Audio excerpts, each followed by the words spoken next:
Hello बच्चों, कैसे हो आप लोग? बढ़िया। आज बहुत खुश है क्योंकि आज न्यू टॉपिक स्टार्ट हो रहा है। आप लोग भी खुश हो गए। इसको तो समझ के ही छोड़ना है, नहीं? जैसा कि हर टॉपिक के स्टार्टिंग में होता है और लास्ट जाते जाते हिम्मत। जो सा पार्ट चैप्टर बहुत आसान है, आप लोग हर चैप्टर समझते हो, इसको समझोगे बहुत आसान है, इसमें कुछ नहीं यार, बहुत मजा आएगा। मतलब मस्ती है, मस्ती। नाम है क्या? सेंटर ऑफ मास। इसको मैं हमेशा बोलूँगा COM, सेंटर ऑफ मास। ये क्या है भाई? ये क्यों है? क्यों पढ़ रहे हैं? ऐसा क्या होता है?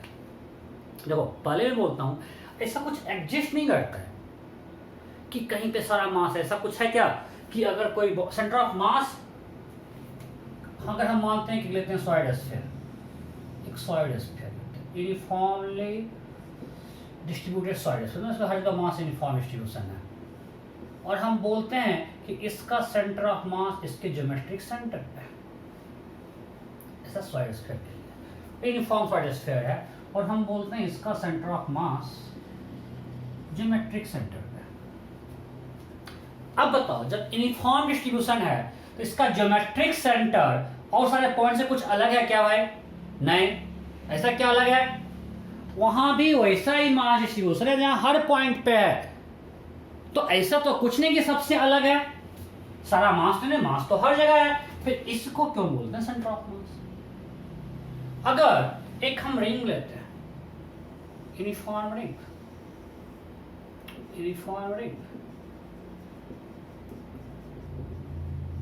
और हम बोलते हैं कि इसका सेंटर ऑफ मास यहां पे, इसके सेंटर पे। भाई बोलते हैं सेंटर ऑफ मास, वहां यहां तो कोई मास ही नहीं है। रियल में मास तो इस रिंग के पेरिफेरी पे है। अगर हम एक रिंग लेते हैं, उस रिंग के यहाँ पे कोई मास तो है ना, कोई कुछ है ही नहीं, मटेरियल ही नहीं है। अगर ये मान लेते, लेट्स अज्यूम ऐसा कुछ है, यहाँ सेंटर पे क्या मास है भाई? कोई मास नहीं है। जब यहाँ कोई मास ही नहीं है, बोलते हैं सेंटर ऑफ मास है। क्या है भाई? क्यों पढ़ते हैं? क्या मतलब है? सो बेसिकली ये कॉन्सेप्ट है, ये हमारा दोस्त है, फिर से दुश्मन नहीं है। ये हमारे हेल्प के लिए आया है। इसको दोस्त समझो, इसको प्यार को अच्छे से समझो, इसको एक तुम्हारा हेल्प करने आया है। अभी तक हम जितना कुछ भी पढ़े थे, हम एक सिंगल पार्टिकल के लिए पढ़े थे। हर जगह हम पार्टिकल की बात कर रहे थे। अब हमारे पास सिस्टम ऑफ पार्टिकल्स, वो एक पार्टिकल यहाँ है, अलग अलग ब्लॉक है, इस तरह से बना हुआ है। एक सिंगल हम इसको नहीं मान सकते हैं। एक सिंगल पार्टिकल नहीं है। मान ले कि कुछ ऐसा है, कोई इधर जा रहा है, कोई इधर जा रहा है। अब हमको लगाना है जितना कुछ हम पढ़े हैं, F इक्वल टू ए में S equal to UT plus half AT, सब कुछ हमको अप्लाई करना है। तो हमको सिंगल पार्टिकल के जो पढ़े थे, इसको यहाँ पे अप्लाई करने के लिए ये आया है हेल्प करने, उसको अप्लाई करने में हेल्प करने आया है कि हम कैसे सिस्टम ऑफ पार्टिकल को एक सिंगल पार्टिकल की तरह ट्रीट कर सकते हैं। सो भाई क्या देखा कि सारे सिस्टम ऑफ पार्टिकल को अगर हम एक कोई पॉइंट मान लेते हैं कि पूरा स्फीयर को अगर हम माने कि इसका सारा मास इसी पॉइंट पे है, और आप सब कुछ अप्लाई कर दो, इसका एक्सप्रेशन देख लो, इसका F इक्वल टू में यहाँ पे अप्लाई कर दो, इसमें S equal to T plus half AT square कर दो। मीन्स सिस्टम ऑफ पार्टिकल्स को एक सिंगल पार्टिकल में कन्वर्ट करने के लिए हम लोग इस कॉन्सेप्ट यूज करें। रियलिटी में आप पहले समझ लेना कि ऐसा कुछ एग्जिस्ट नहीं करता है कि पूरा मास इसी पॉइंट पे है।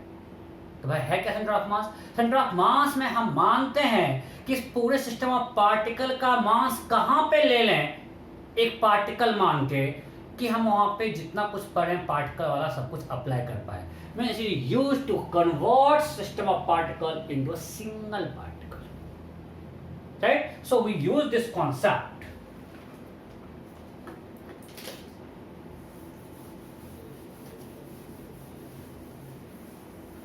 We use this concept to replace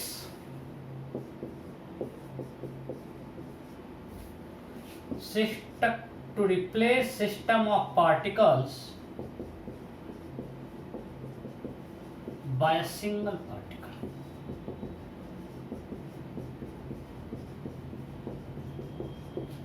bye single particle. We assume that, मैं बोला इसको एज्यूम करते हैं, ऐसा कुछ होता नहीं है। We assume that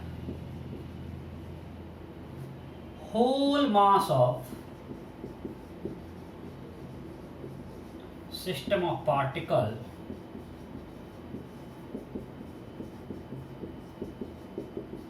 is at its center of mass। तो कुछ है सेंटर ऑफ मास, कुछ निकालेंगे कहाँ होता है देखेंगे। हम मानते हैं पूरा मास वहीं पे है। अब मान लीजिए सिस्टम ऑफ पार्टिकल है, अब सब पे अलग अलग फोर्स लग रहा है। मान लीजिए इस पे इधर फोर्स लग रहा है, इस पे इधर फोर्स लग रहा है, इस पे इधर फोर्स लग रहा है, इस पे इधर फोर्स लग रहा है, तो सबका अलग अलग एक्सेलरेशन होगा। तो हम यहाँ पे अप्लाई कर सकते हैं, आपको हम आगे प्रूफ करेंगे। F net external will be equal to M into A C, ये यूज कर सकते हैं।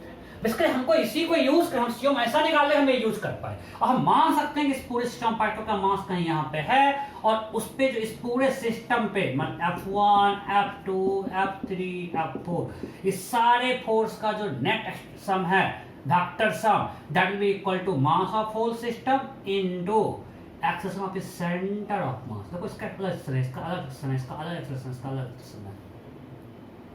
इस सबका एक्सेलरेशन अलग अलग होगा बिकॉज फोर्स अलग अलग है। बट तो हम लोग अगर इसको इस चार को एक सिंगल पार्टिकल से रिप्लेस करना चाहते हैं तो हमको ए लेना पड़ेगा, किसका? सेंटर ऑफ मास का। सेंटर ऑफ, इसको हम प्रूव करेंगे, ये आएगा। हम सेंटर ऑफ मास ऐसा डिफाइन करेंगे कि मेरा आ जाए। ठीक है, ओके। सो सेंटर ऑफ मास क्यों लिए, क्या है, समझ आ गया? हमारा दोस्त या दुश्मन? दोस्त यार, बहुत हेल्प करेगा आपको। जहां पे कॉम्प्लेक्स सिस्टम है, इसको एनालाइज करना आसान नहीं है, हम इसको यूज करके बहुत आसानी से एनालाइज कर पाएंगे। ओके, अब सेंटर ऑफ मास क्या जरूरी कि हमेशा बॉडी के अंदर लाई करेगा? बिल्कुल नहीं। अभी मैं आपको दिखाया कि ये जो रिंग है, ये तो बॉडी यहाँ पे, इसका मास यहाँ पे, सेंटर ऑफ मास यहाँ लाई कर रहा है। तो सेंटर ऑफ मास में लाई आउटसाइड द बॉडी, जो नहीं बॉडी के अंदर हो, राइट? तो सेंटर ऑफ मास में लाई outside the body.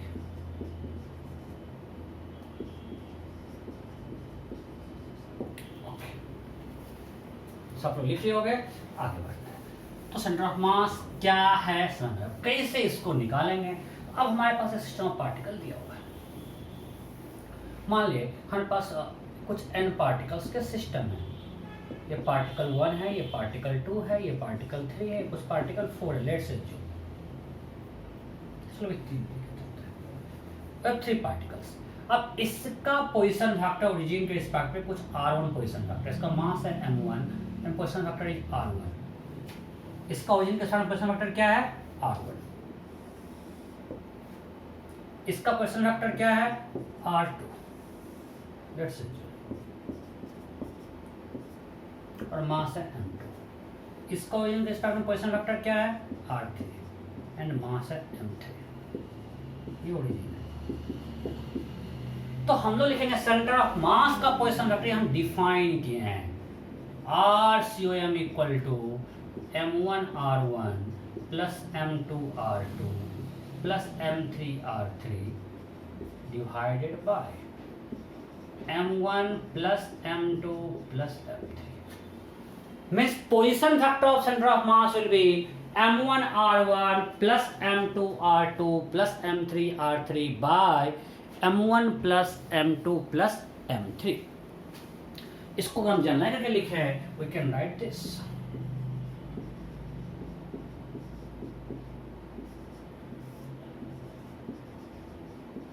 This is also total mass of the system. तो सुना पे हमारे क्या है? टोटल मास ऑफ सिस्टम, ये हमने डिफाइन किया। और जब हम डिफाइन किए कोई चीज तो आप लोग कंफ्यूज होता है कि सर ये क्या इनर्शियल फ्रेम में वैलिड है, नॉन इनर्शियल फ्रेम में वैलिड, सब जगह वैलिड है। जब हमने इसको डिफाइन किया फ्रेम का क्या मतलब है? ध्यान देना, मैं क्यों बोल रहा हूं कि लोग कंफ्यूज करते हैं। एक्सपीरियंस इसलिए मैं इस चीज को यहाँ पे बोल रहा हूं कि जब हम लिखेंगे एफ नेट एक्सटर्नल, आगे हम पढ़ाएंगे आपको, जब ये लिखेंगे तो ये नॉन इनर्शियल फ्रेम वैलिड नहीं होगा because F equal to M वहां वैलिड नहीं है। बट यहाँ पे जब हम RCOM निकाल रहे हैं तो ये इसका क्या मतलब है फ्रेम से भाई? ये तो हमने डिफाइन किया, ये होता है तो होता है, ये हर फ्रेम में वैलिड होगा। सो सेंटर ऑफ मास का कोऑर्डिनेट ऐसे निकल सकता है। जब आर सीओएम है, अब इसमें हम आर का एक्स वाई अलग निकालेंगे, तो सेंटर ऑफ मास का एक्स कोऑर्डिनेट क्या होगा, summation of M I X I, मतलब सबके एक्स कोऑर्डिनेट को हम by summation of M I. Centre of mass का वाई कोऑर्डिनेट क्या होगा, summation of M I Y I by summation of M I. और सेंटर ऑफ मास का Z coordinate क्या होगा, summation of M I Z I by summation of M आई।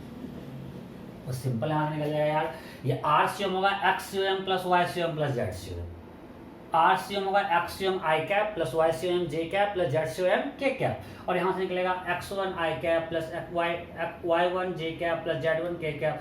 सबको करके निकाल सकते हैं ना, ये सिंपल है। अरे दिखा दे क्या, चलो ये छाप लो पहले, छापो लो भाई, तुम देखना चाहते हो तो देखो। ध्यान दो, जैसे मान लिए R1 है मेरा x1 आई कैप प्लस y1 जे कैप प्लस z1 के कैप, R2 है x2 आई कैप प्लस y2 जे कैप प्लस z2 के कैप, R3 है x3 आई कैप प्लस y3 जे कैप प्लस z3 के कैप। अब हमको मान लिया RCM निकालना है, that will be equal to M1 R1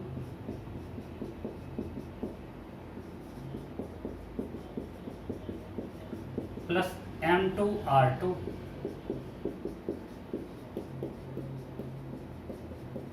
plus M3 R3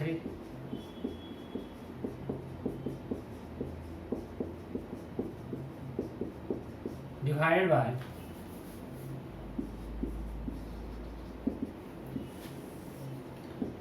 M1 plus M2 plus M3। ये होगा ना। अब अगर हम इसको देखें, आई वाले को साथ कर लेंगे तो क्या आएगा, M1 X1 plus M2 X2 plus M3 X3 by M1 plus M2 plus M3 I cap.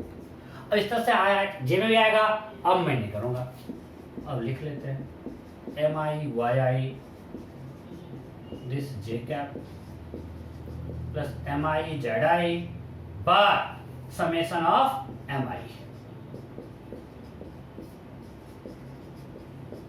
ठीक है, सो अब देख लो कि ये आपका दे दिया x कोऑर्डिनेट, ये दिया y कोऑर्डिनेट, ये दिया z coordinate. So x COM क्या हो गया, summation of M I X I by summation of M I, ये मैंने आपको लिखा था। y सीओएम क्या हो गया, summation of M I Y by summation of M I. z COM क्या हो गया, summation of M I Z I by summation of M I. Clear. So हम लोग इस तरह से, अगर आपको कि सिस्टम ऑफ पार्टिकल्स दे दें और अगर सारे पार्टिकल्स का कोऑर्डिनेट पता है, then you can find coordinate of centre of mass. ठीक है, हो तो गया, आज का थ्योरी तो इतना ही था। अब क्लास शुरू होते ही खत्म हो जाता है और क्या। चलो क्वेश्चन शुरू करते हैं। Let's assume coordinate of particle A is, coordinate of particle A is, coordinate of particle A having mass 10 kg is -1, 2, 3 and coordinate of particle having mass 20 kg is 0, 1, 2, then find coordinate of COF। आपको हमने particle A का coordinate दे दिया, particle B का दे दिया, आपको centre of mass का coordinate निकालना है। फटाफट फटाफट फटाफट करो, बेबी कराओ।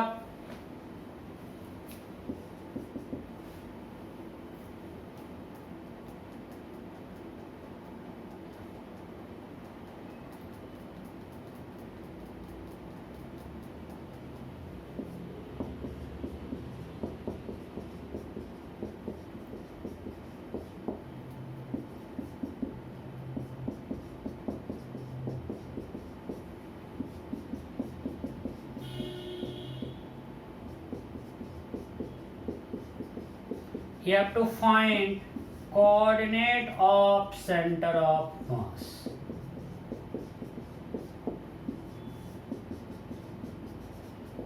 सिंपल फॉर्मूला बुढ़े, आसानी क्लास होगा, टॉपिक ही आसान है, रोज आसान होगा। हमको तो सबसे आसान लगता है सेंटर ऑफ मास और रोटेशन। हो गया, बस सिंपल है, कुछ नहीं है।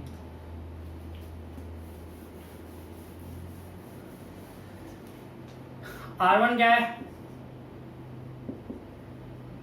Minus I cap plus 2j cap plus 3k cap, right. And R2 क्या है? j cap plus 2k cap. So RCM क्या होगा? M1 R1 plus M2 R2 by M1 plus M2। कोई दिक्कत नहीं? ओके। अब M1 क्या है? 10, R1 minus I plus 2j plus 3k plus M2 20, j cap plus 2k cap by M1 plus M2 30। तो क्या माइनस 10 बाय माइनस 10 आई cap, ये 10 plus 2 20 plus 20 40 j cap, 10 into 3 30 plus 20 into 2 40 70 k cap. देखना क्या person mistake ना हो, by 30। So it's coordinate is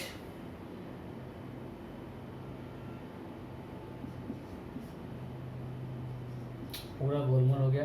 minus 10 by 30 I cap plus 40 by 30 J cap plus 70 by 30 के cap डरे। सो ये हो गया RCM। सो कोऑर्डिनेट क्या होगा?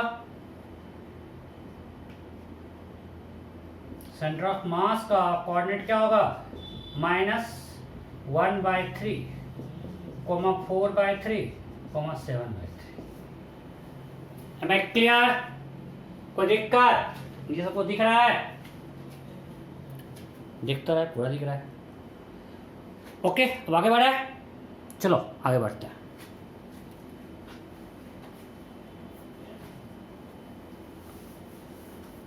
तो सिंपल फॉर्मूला पुटिंग था। अब एक स्पेशल कह सकते हैं, इससे भी आसान। यहाँ पे हमारे पास दो पार्टिकल है, या 2 particles having masses M1 and M2 and they are separated by distance L.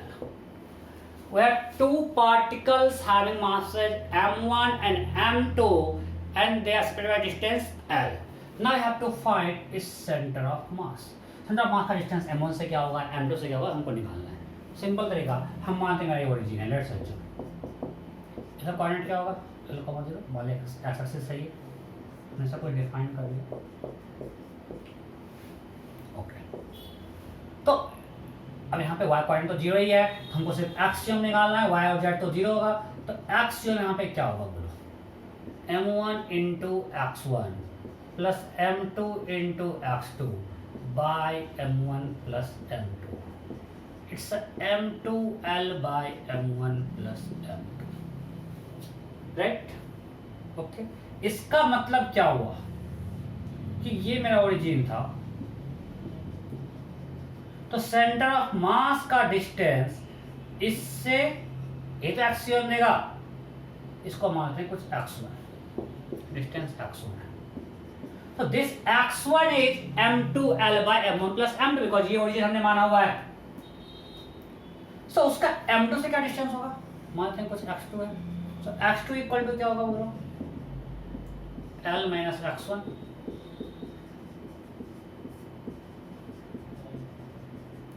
That will be equal to M1L by M1 plus M2। Am I clear? कोई दिक्कत है? अरे भाई हमने ओरिजिन इसको माना तो हमको पॉइंट इससे डिस्टेंस देगा ना, इससे डिस्टेंस मिल गया और हमको इसे निकालना, टोटल में सब्ट्रैक्ट कर दिए, बस निकल गया डिस्टेंस फ्रॉम M2 और x1 by x2। x1 by x2 क्या होगा? M2 by M1। अब ये रिजल्ट बहुत काम का है, तो आपको बहुत ऑब्वियस लग रहा है, बट आगे इसको हम बहुत यूज करते हो, वहां पे आप कंफ्यूज करते हो। क्या यहाँ पे है कि for a 2 particle system centre of mass divides distance between them in inverse ratio of masses. x1 by x2 is m2 by m1, मतलब इसके बीच के डिस्टेंस को मास के इनवर्स रेशियो में डिवाइड करता है। इससे हम सिंपल कर सकते हैं कि सेंटर ऑफ मास हेवियर मास के पास होगा। अगर m2 बड़ा है तो x1 बड़ा होगा, मतलब इससे दूर होगा, तो सेंटर ऑफ मास हमेशा हेवियर मास के पास होगा। Am I clear? So इसमें किसी को दिक्कत है क्या? ये काम का रिजल्ट है, बहुत ज्यादा यूज होगा, तो क्वेश्चन बहुत आसान करेगा। मैं इसको मिटा के लिखता हूं।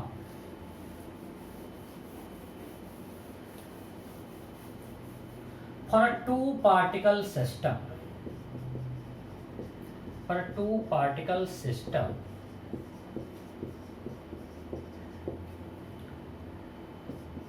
center of mass divides distance between them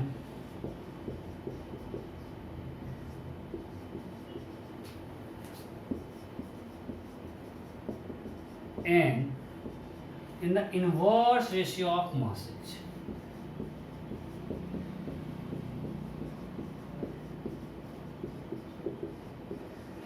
In the inverse ratio of masses.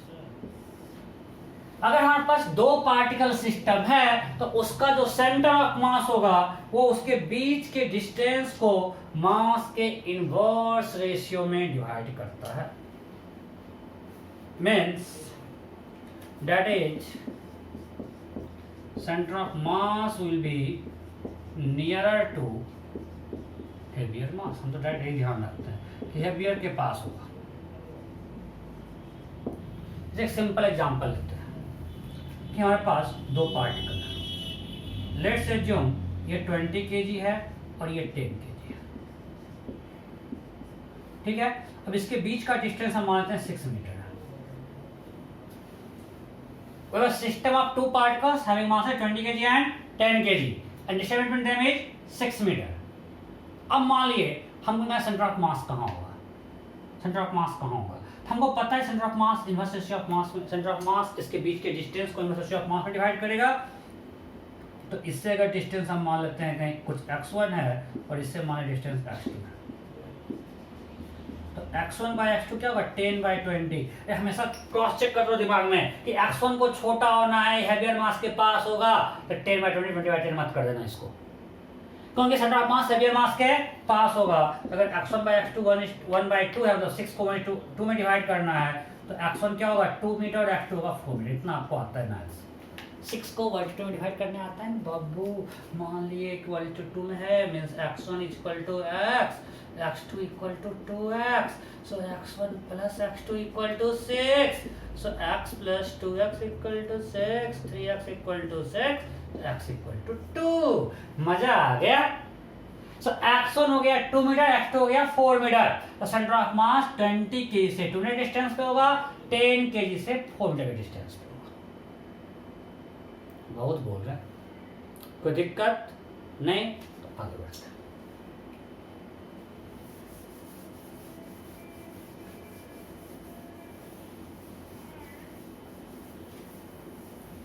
चलो एक सिंपल क्वेश्चन और करते हैं, बिल्कुल सिंपल, बच्चों वाला।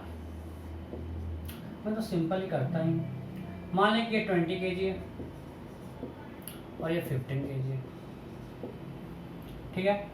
इसके बीच का डिस्टेंस 35 मीटर है। देन फाइंड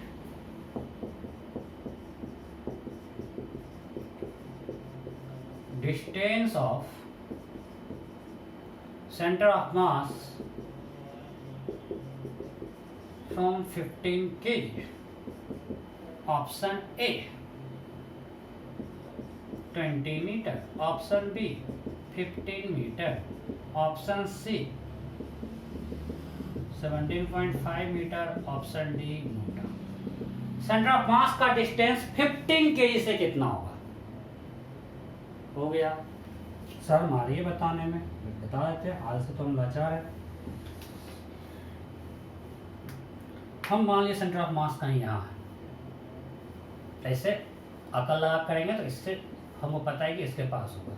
सो हम मान लिया इससे डिस्टेंस कुछ x1 है, इससे x2 है। सो x1 बाय x2 क्या होगा, x1 बाय ऐसे भी दिख रहा है 20/15 और ऐसे भी इनवर्स रेशियो ऑफ मास, तो डिस्टेंस 15 का जैसे x1 है तो मास यहाँ पे 20 आएगा। सो हो गया x1 बाय x2 20 तो 15 होगा और 35 को डिवाइड करना है तो x1 इक्वल टू होगा 20 मीटर और x2 होगा 15 मीटर। सिंपल मैथ्स अभी सिखाए हैं नहीं, तो x1 क्या हो जाएगा 20 मीटर, हो गया, कुछ भी नहीं था, पक्का ओके। अब आगे बढ़ने से पहले अब कुछ और बता रहे हैं, एक टर्म आप लोग और सुनते हो, centre of gravity. Centre of gravity COG। तो COG एंड COM सेम या अलग अलग? सेम या अलग अलग? देखो हमारे लिए जो हम पढ़ेंगे यूज करेंगे प्रैक्टिकली दोनों सेम ही आएगा, बट ट्रू से थ्योरेटिकली दोनों अलग अलग है। जैसे हमने COM को क्या डिफाइन किया, हमने डिफाइन किया RCOM equal to summation of MIRI by summation of MI। उस तरह हम लोग RCOG क्या डिफाइन करते हैं, summation of WRI bye summation of WI। यहाँ पे W क्या है, वेट, और यहाँ पे M क्या है, मास। अगर W वेट है तो आप लोग से W होता है mg, तो सही है, G MIRI बाय GMI। अरे G कौन ले सकते हैं ना, सब पहले W1 क्या होगा, M1G, W2 M2G, W3 M3G, हमने G कॉमन ले लिया, वो चला G summation of MIRI by summation of MI, cancel होके ये आ गया, तो दोनों सेम आ गया।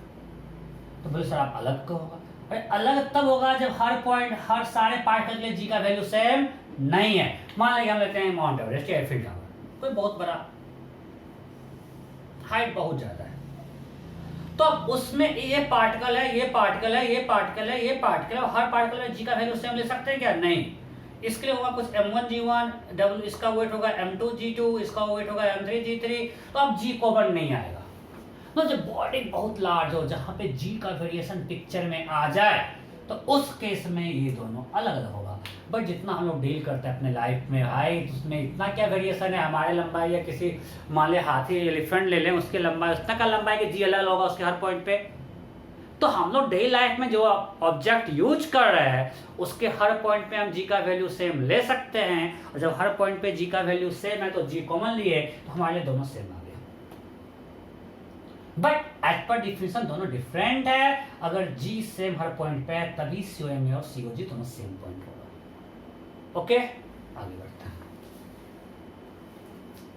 आप लोग इसके बारे में अभी और पढ़े होंगे, फ्लूइड जो लोग पढ़ रहे हैं, सेंटर ऑफ बायोन्सी पढ़े होंगे, सेंटर ऑफ मास वहां भी यूज कर रहे होंगे, राइट। ओके,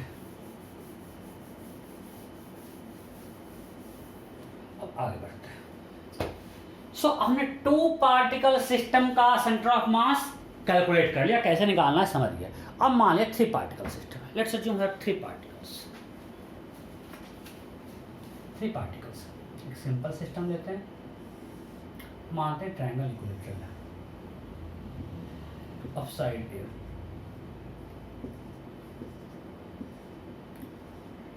यहाँ पे मास m है, यहाँ पे मास m है और यहाँ पे मास 2m है। मान लीजिए ओरिजिन है, ठीक, ये ओरिजिन है, ये मेरा x एक्सिस है और ये y एक्सिस है। हमने xy डिफाइन कर लिया। Then question is find coordinate of centre of mass. Find coordinate of centre of mass. फटाफट फटाफट कीजिए, मैं भी कर रहा हूं, फटाफट कीजिए।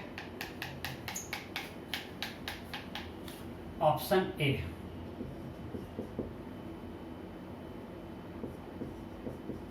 a/2 a/2। Option B, a/2 √3 a/2। Option C, a/2 √3 a/4। Option D, newton. You have to find coordinate of centre of mass. हो गया? Okay, simple. इसको आपको हम 2 मेथड से दिखाते हैं। एक बिल्कुल वैसे जाते हैं, हम सारे पार्टिकल्स का कोऑर्डिनेट लिख लेते हैं। ये जो 0 है इसका कोऑर्डिनेट A0, इसका कोऑर्डिनेट क्या होगा? तो इक्विलेटरल ट्रायंगल है, जहाँ से ड्रॉ के परपेंडिकुलर, ये पता है कि A/2 होगा, सो ये A/2। और ये हाइट कितना होता है? तो अगर ये A है और ये A/2 है तो ये कितना होगा? √3A/2। अरे हाँ नहीं, इसमें किसी कोई डाउट नहीं? ओके, सो A/2 √3A/2। ओके, अब लिखते हैं कोऑर्डिनेट, निकालते हैं x coordinate of centre of मास। तो एक्सियम क्या होगा? m1 x1, m1 m x1 0 plus m2 x2 a plus m into A/2 divided by total mass 2m plus 4m।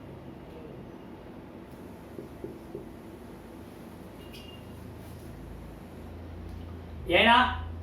Okay, ये 2m है ना? ओके, अब सही है। सो क्या आया? ma plus ma 2ma by 4 आया, that is A/2। what is y square?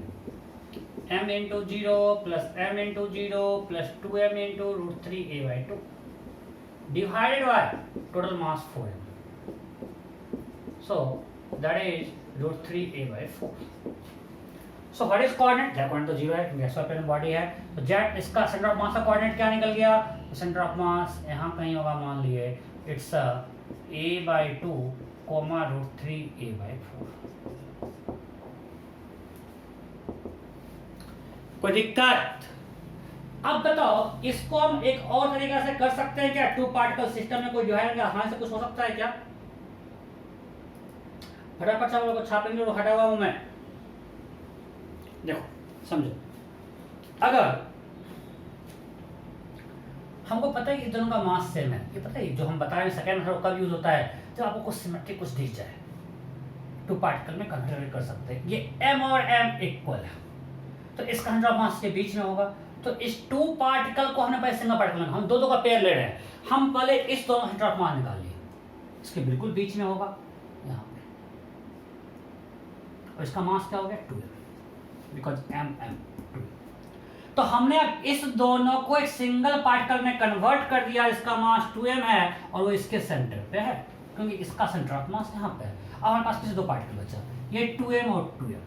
अब फिर से दोनों का मास इक्वल है तो सेंटर ऑफ मास इसके बीच में होगा, इसके बीच में मतलब √3A/4 पे होगा, ये हाइट √3A/2 है।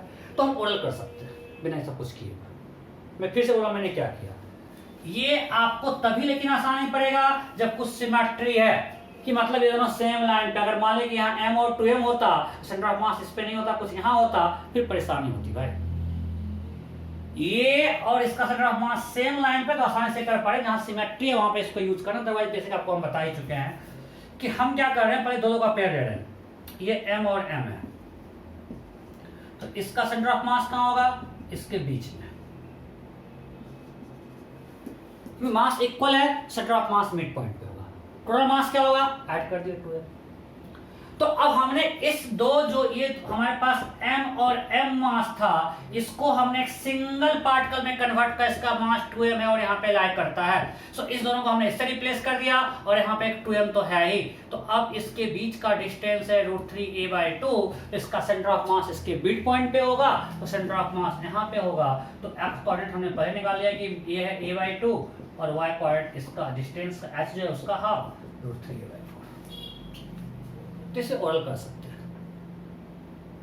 क्लियर? नेक्स्ट,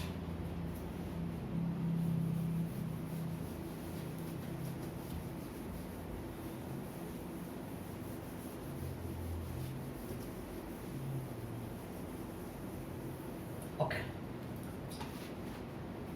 मानते हैं हमारे पास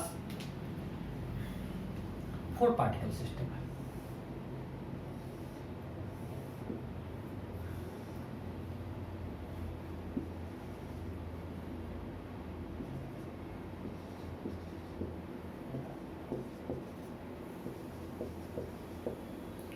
मेरा ओरिजिन है,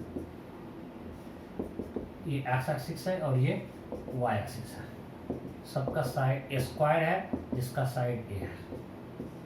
इस स्क्वायर कॉर्नर पे पार्टिकल्स रखे हुए हैं। Then question is find centre of mass. You have to find point of center of mass. You have to find coordinate of center of mass.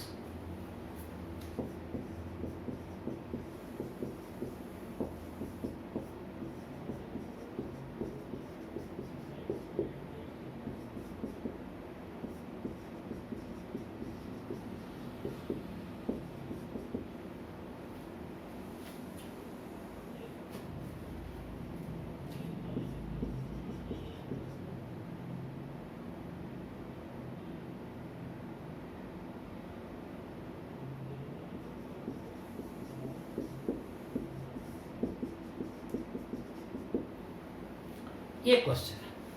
You have to find coordinate of centre of mass. लिखिए देते हैं, बार-बार बोले जाते हैं। Find coordinate of C1। हमने option हो गया। ओके, अब मैं करूं, बिल्कुल बेसिक से करते हैं। तो इसका कोऑर्डिनेट क्या होगा? A0। यहाँ पे x भी a, y भी a, so a। इसका coordinate x0, y a। Right? So now you have coordinate of all 4 particles. हमारे पास चारों पार्टिकल्स का कोऑर्डिनेट है। ओके, सो निकालना शुरू करते हैं। एक्सियम क्या होगा? m1 into x1 plus m2 into x2 plus m3 into x3, a और a है, m4 into x4 by total mass m plus m, 2m plus 4m, 6। Right? So क्या रहा है? 3ma by 6m, that is a by 2। निकल गया। Now let's find YCM। क्या मजा आ रहा है करने में।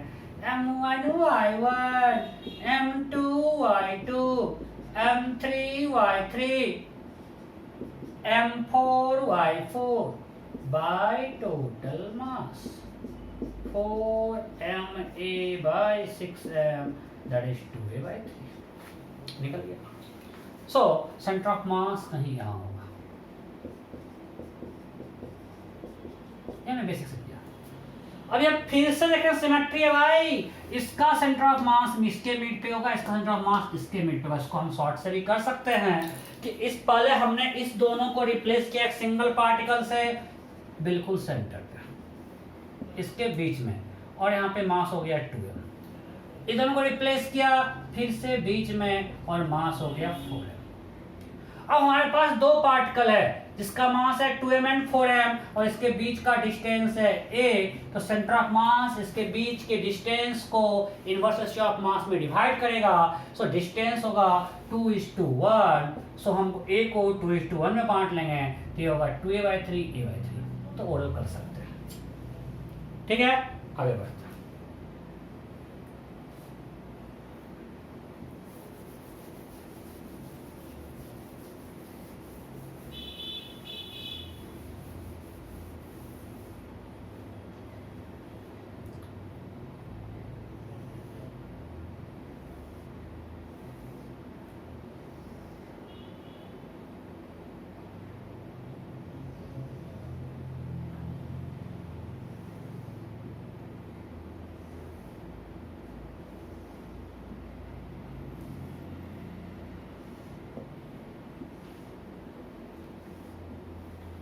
हमारे पास एक क्यूब है,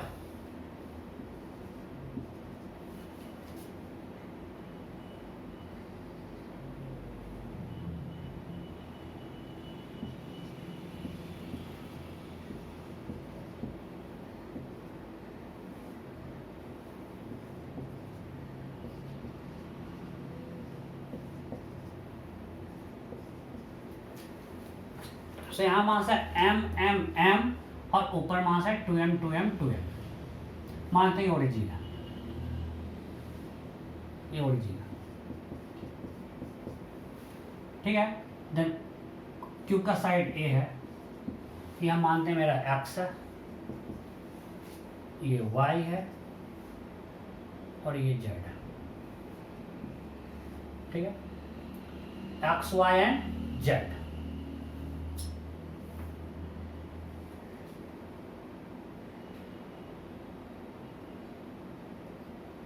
ओके, ये हमारे रहता है, सिंपल है, कुछ है नहीं। देन क्वेश्चन है, मैं आपको जानना चाहूंगा, थोड़ा सोच के आप करो। देन क्वेश्चन है find coordinate of centre of mass. Find coordinate of centre of mass, ये हमारा क्वेश्चन है। You have to find coordinate of centre of mass, ठीक है, ये क्वेश्चन है, आपका होमवर्क है वो करके आना है, ठीक, बहुत ही आसान है। मैं आपको हिंट करता हूँ, स्मृति सोचना, वन लाइन में बनेगा ऑर्डर, ठीक, आगे बढ़ते हैं। सो अगर आपको हमने सिस्टम पार्टिकल दिया, 2 particle system, 3 particle system, 4 particle system, 8 particle system, इन सारे केस में आप सेंटर ऑफ मास निकाल सकते हो, ठीक है। तो हमने discrete number of particle centre of मास निकालना सीख लिया। अब हमारे पास एक रिजिड बॉडी है, ठीक है। सो अब हम निकालते हैं centre of mass of distributed mass body, मतलब हमारे पास एक बॉडी है, कंटिन्यूअस मास बॉडी है। अब नंबर ऑफ पार्टिकल फिक्स नहीं है, वो कैसे निकालेंगे?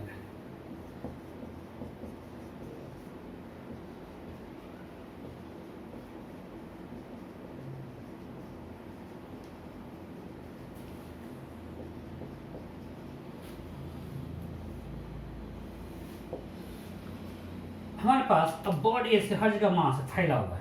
एक एग्जांपल लेते हैं, एक सिंपल लेते हैं, यूनिफॉर्म रॉड। ये क्या है? Uniform rod.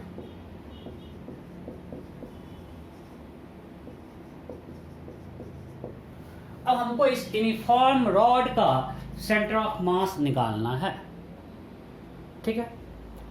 अब बताओ, इस सिमेट्री से ही बोल रहे हैं कि इस यूनिफॉर्म रॉड का सेंटर ऑफ मास इसके सेंटर पे ही होगा, नहीं, बिकॉज हर जगह मास यूनिफॉर्म है, जितना मास है उतना मास है, मतलब बीच में होना चाहिए। तो इसको थोड़ा प्रूव करते हैं। अब जब हमारे पास डिस्क्रीट नंबर ऑफ मास था, उसमें हमने लिखा एक्सियम दिस,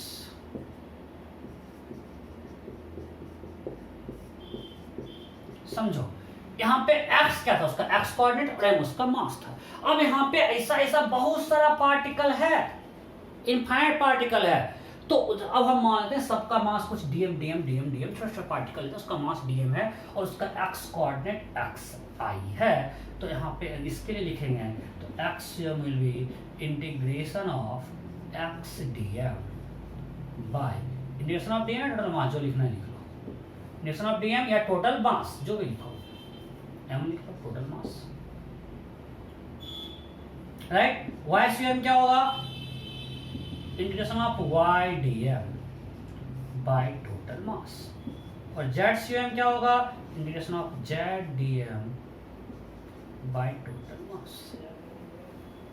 अब यहाँ पे x क्या है? अब देखो, अगर dm एक पार्टिकल है तो x उसका कोऑर्डिनेट है, बट अब हम जब एलिमेंट लेंगे इस dm का, हो सकता है आगे हम लोग जब मान लें लेट्स से जो हमारे पास अगर डिस्क होगा, उस डिस्क में हम एलिमेंट लेंगे रिंग, तो इस रिंग पे तो बहुत सारे पार्टिकल्स है, तो अब हम इसमें x क्या लेंगे? तो यार x is centre of mass of dm। अब मेरा जो dm होगा, जो हम इंटीग्रेशन में आप देख चुके हो कि dm हो सकता है कि हम यहाँ पे एक पार्टिकल लेंगे, मतलब x पे जाके ds का एलिमेंट लेंगे तो एक छोटा सा पार्टिकल होगा, बट मेरा dm एक रिंग भी हो सकता है, मेरा dm एक डिस्क भी हो सकता है, तो उसके साथ बहुत सारे पार्टिकल हैं, तो x क्या लेंगे? तो here x is x coordinate of center of mass of dm, y is y coordinate of center of mass of dm, so here x is x coordinate of center of mass of dm, y is y coordinate of center of mass of dm, and z is z coordinate of center of mass of dm। मतलब अगर dm particle x, उसका simply x हो जाएगा, coordinate है, because centre of मास उस particle पे लाई करता है। बट अगर डीएम मेरा पार्टिकल नहीं, आपको मैं दिखाने समझ में आएगा, जिस केस में डीएम पार्टिकल नहीं है, डीएम एक मान लिया होता है रिंग होगा, डिस्क होगा, हॉलो स्फीयर होगा, डीएम कुछ भी हो सकता है, तो उस केस में here x is x coordinate of center of mass of dm, right? इसको छाप लो, फिर हम करते हैं, इसको करते हैं, मिला है?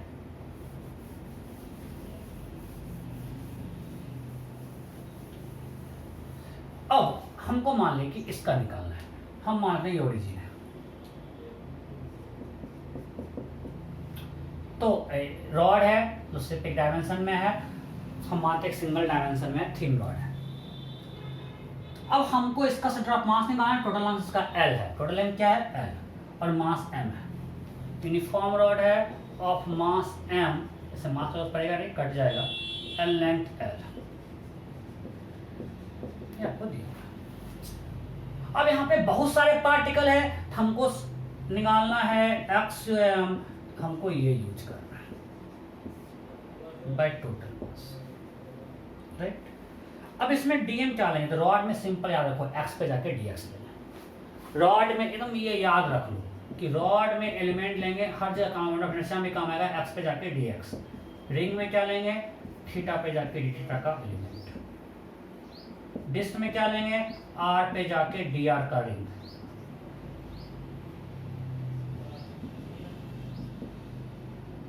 हम याद रखो ये सॉलिड स्फीयर में क्या लेते हैं, y पे जाके dy का डिस्क और r पे जाके dr थिकनेस का हॉलो स्फीयर। अब पहले समझ मैं क्या लिखना चाह रहा हूं, हॉलो स्फीयर में क्या लेते हैं,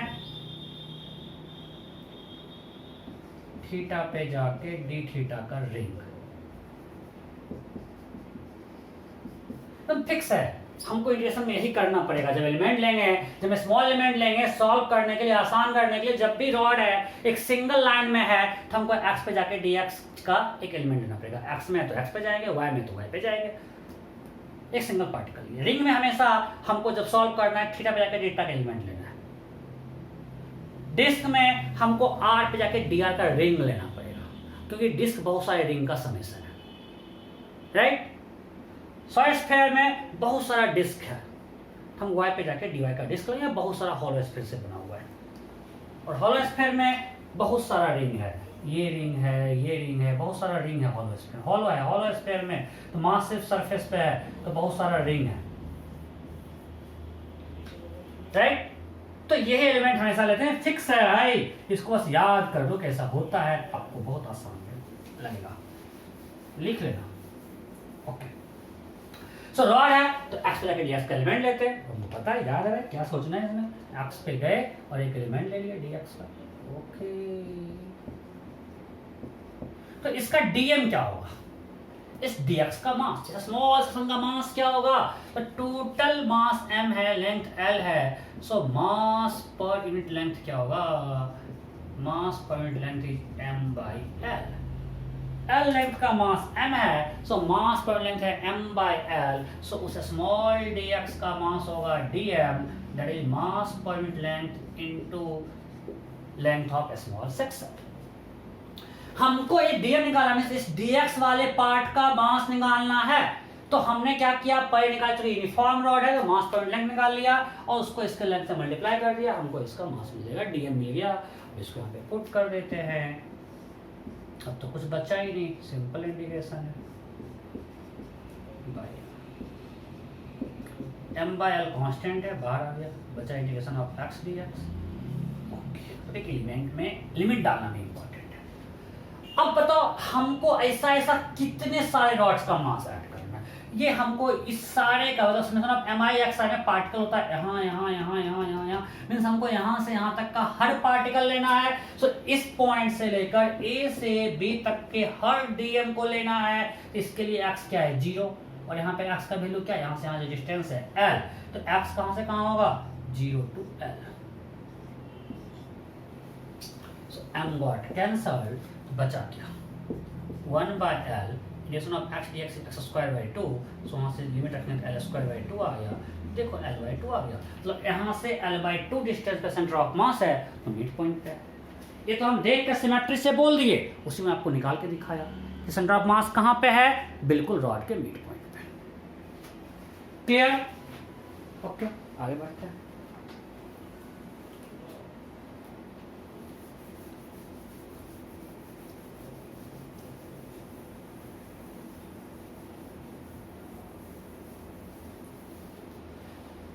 अब मानते हैं रॉड यूनिफॉर्म नहीं है, हमारे पास एक रॉड है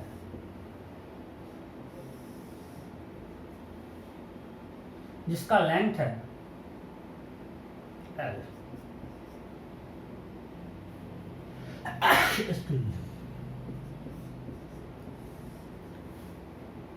और इसका नॉन यूनिफॉर्म रॉड है।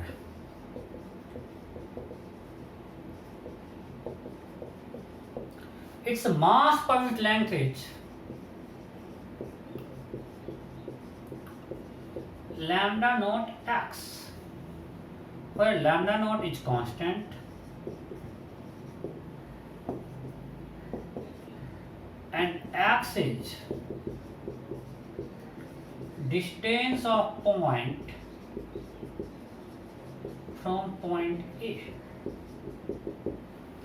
x क्या है? Distance of point from point ए, मतलब हम जैसे जैसे इससे दूर जा रहे हैं मेरा मास पर लेंथ बढ़ रहा है, बिकॉज एक्स बढ़ रहा है, यहाँ पे एक्स जीरो है, मास पर लेंथ जीरो है, जैसे जैसे दूर जा रहे हैं मास पर लेंथ मेरा बढ़ रहा है। The question is find distance of centre of mass from point A. Option A L by 2, option B L by 3, option C 2L by 3, option D data insufficient.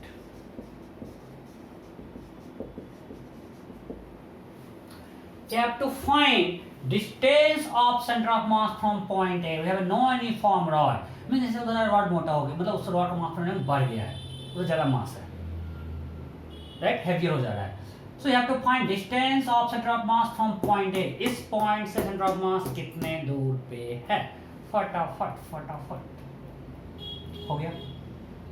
अगर हमको एग्जाम में पूछता ना, हम इसमें कुछ कैलकुलेशन नहीं करते, हमेशा दिमाग लगाओ, अकल लगाओ और क्वेश्चन देखो। नॉन यूनिफॉर्म रॉड है, मतलब उधर मास ज्यादा है, क्योंकि लैम्डा इधर जाने पे बढ़ रहा है। जैसे हम ए से बी की तरफ जा रहे हैं, मेरा मास पर लेंथ इंक्रीज हो रहा है, मतलब उधर मास ज्यादा है, इधर मास कम है।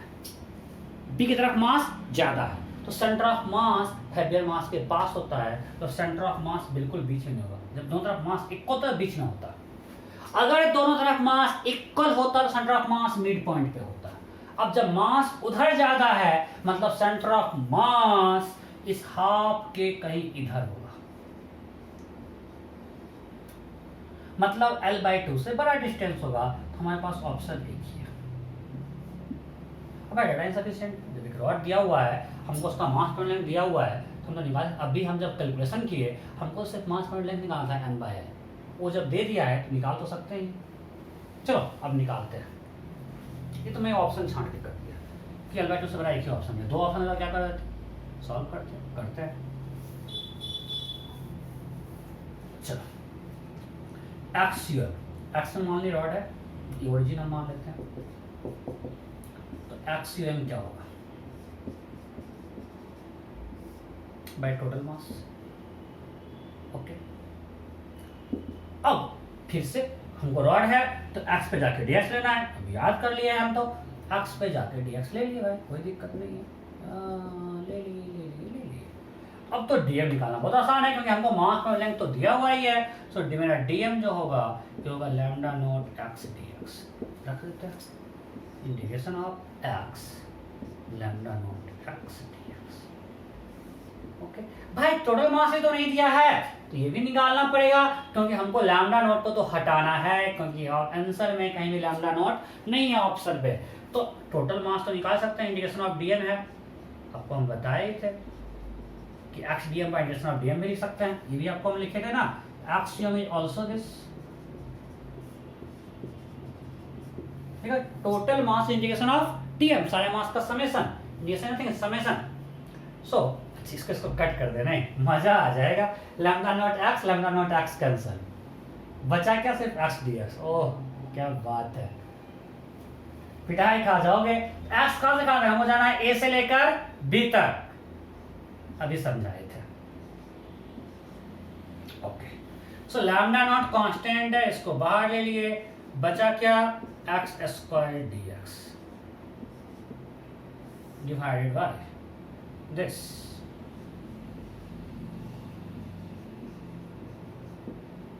जीरो टू एल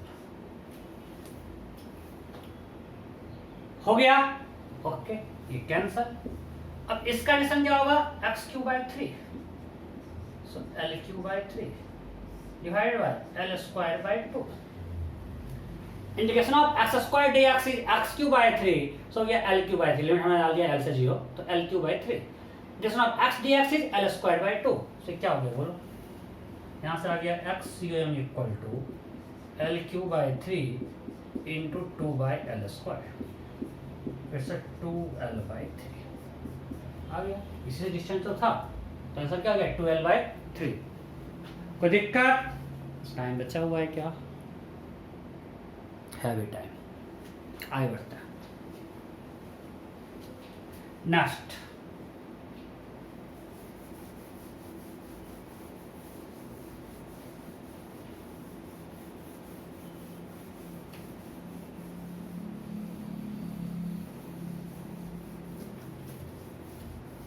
ओके चलो, अब रॉड कर लिए. अब मानते हैं एक यूनिफॉर्म रिंग है. अब इसकी यूनिफॉर्म रिंग है तो सिमेट्री से बोल सकते हैं कि सेंटर ऑफ मास इसके बिल्कुल ज्योमेट्रिक सेंटर पे होगा. So for uniform ring centre of mass will be at geometric centre. कोई दिक्कत नहीं, क्योंकि जितना मास देखो हर डायरेक्शन में इसमें इक्वल मास है, सिमेट्री है, यूनिफॉर्म रिंग है, जितना मास है उतना मास इधर है, जितना मास है उतना मास इधर है, तो ज्योमेट्रिक सेंटर पे आएगा. अब रिंग नहीं है, हाफ रिंग है, सेमी सर्कुलर रिंग है. सेमी सर्कुलर रिंग आप लोग को संजीव सर पहले पढ़ा भी चुके हैं, राइट. हमारे पास सेमी सर्कुलर रिंग है.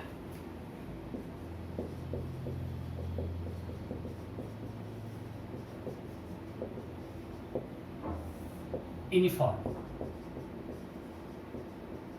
हमको निकालना है इसका सेंटर ऑफ मास. हम मान लेते हैं कि ये इसका जो सेंटर है ये ओरिजिन है. देखो, अब वन थिंग इज क्लियर कि इसके अबाउट सिमेट्री है. अगर इसके अबाउट सिमेट्री है, जितना मास इधर है उतना ही मास इधर है, तो एक्स कोऑर्डिनेट तो जीरो ही होगा, ये पक्का है. वो हमको दिखाने की जरूरत ही नहीं, कैलकुलेशन करने की जरूरत ही नहीं. सिमेट्री बहुत पावरफुल टूल है भाई. तो अगर इसके अबाउट सिमेट्रिक है, मींस जितना मास राइट में उतना मास लेफ्ट में, तो सेंटर ऑफ मास इसी लाइन पे लाई करेगा, तो इस लाइन पे मेरा एक्स कोऑर्डिनेट तो जीरो है, राइट. तो एक्स कोऑर्डिनेट जीरो होगा. अब वाई कोऑर्डिनेट में इधर तो मास है, नीचे कोई मास है नहीं, मतलब इसके और सिमेट्री नहीं है इस लाइन के बाद, तो वाई कोऑर्डिनेट इस पे तो लाई नहीं करेगा. किधर लाई करेगा ये बताओ, इसके ऊपर, कोई मास ही नहीं है, इसके ऊपर करेगा. वो हमको वाई कोऑर्डिनेट निकालना है. ये मान ले मेरा एक्स एक्सिस है और ये वाई एक्सिस है, तो हमको वाई कोऑर्डिनेट निकालना है. सो वाई कोऑर्डिनेट के लिए हमारे पास क्या फॉर्मूला है, y CM equal to integration of y dm by integration of dm. ये टोटल मास हमको मालूम है, टोटल मास अगर मान ली एम, तो टोटल मास ऑफ रिंग क्या है एम, वैसे भी कट जाएगा. और इसका रेडियस कुछ मान लिया आर है, रिंग का रेडियस है आर. ओके, आपको भी हम बोले मास m है, मतलब सेमी सर्कुलर रिंग का मास m है, यही लिख लिया. अब मैं अभी आपको बताया कि जब भी रिंग है तो मुझे एलिमेंट क्या लेना है, थीटा पे जाके डी थीटा.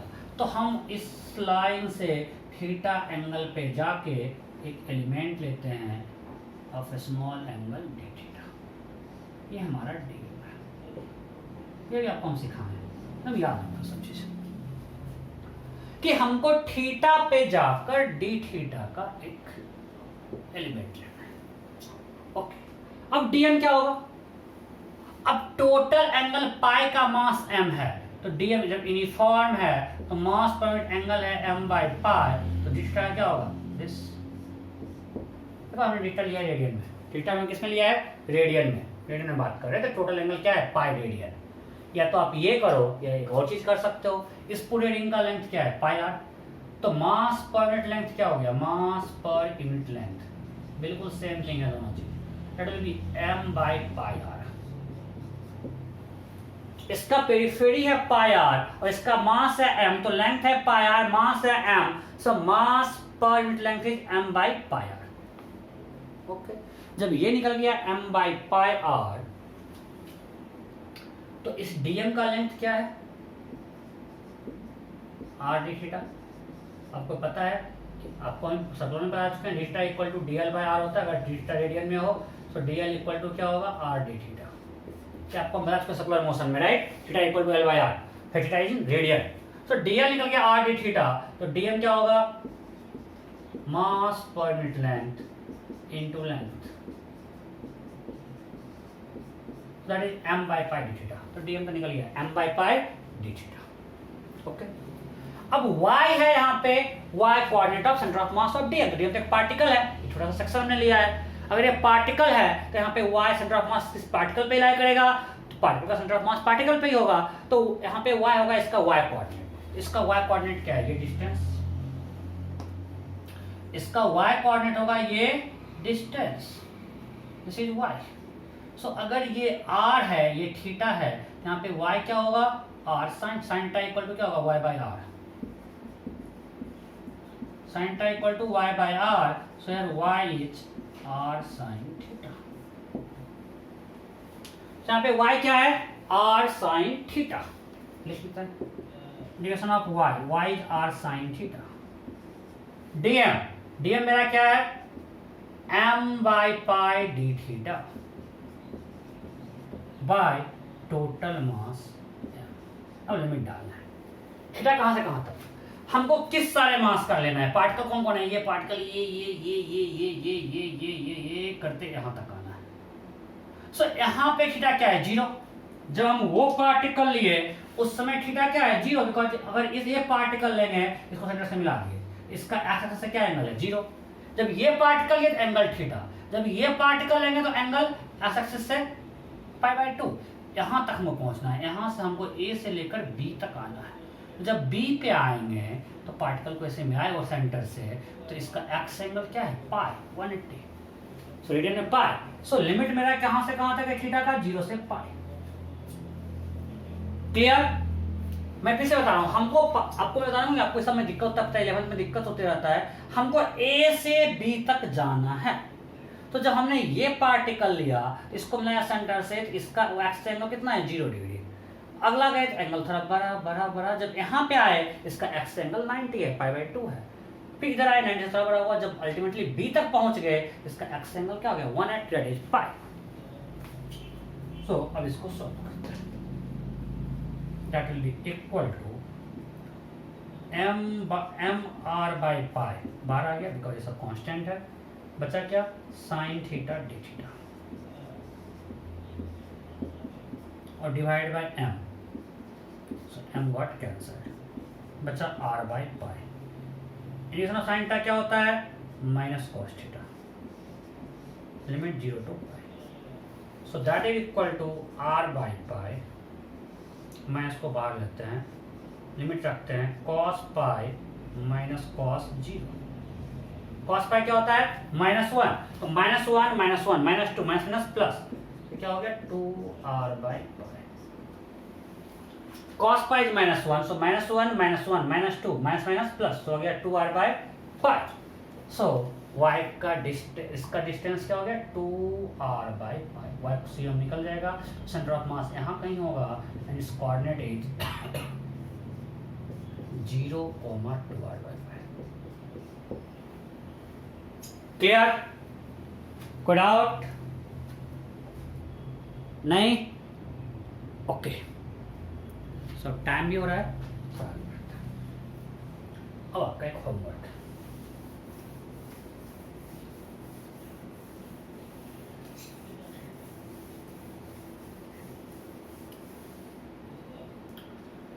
अब मान लीजिए यूनिफॉर्म डिस्क है, पूरा डिस्क है, यूनिफॉर्म डिस्क।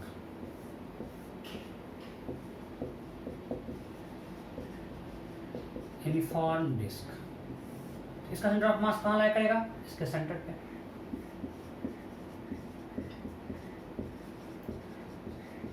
Geometric centre.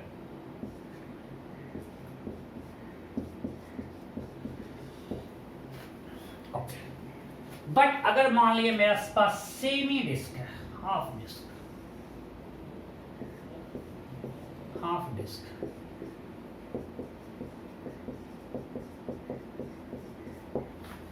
इसका सेंटर ऑफ मास कहाँ लाया करेगा? मान लीजिए इसका सेंटर जो है ओरिजिन है, ये हमारा एक्स है और ये हमारा वाई है और इसका रेडियस आर। इस समय इसका रेडियस क्या है? आर। नाउ क्वेश्चन है find coordinate of centre of mass. ये आपका homework. Find coordinate of centre of mass, ये आपके लिए होमवर्क है। आपको पता है डिस्क में क्या लेंगे? आर पे जाके डी आर का रिंग, यहाँ पे हाफ रिंग लेना पड़ेगा। ये आपको करना है खुद से, ठीक है? नेक्स्ट क्लास में कंटिन्यू करेंगे। मजा आ रहा है? बहुत आसान है, कुछ नहीं है यार, बहुत आसान है। Okay, bye bye.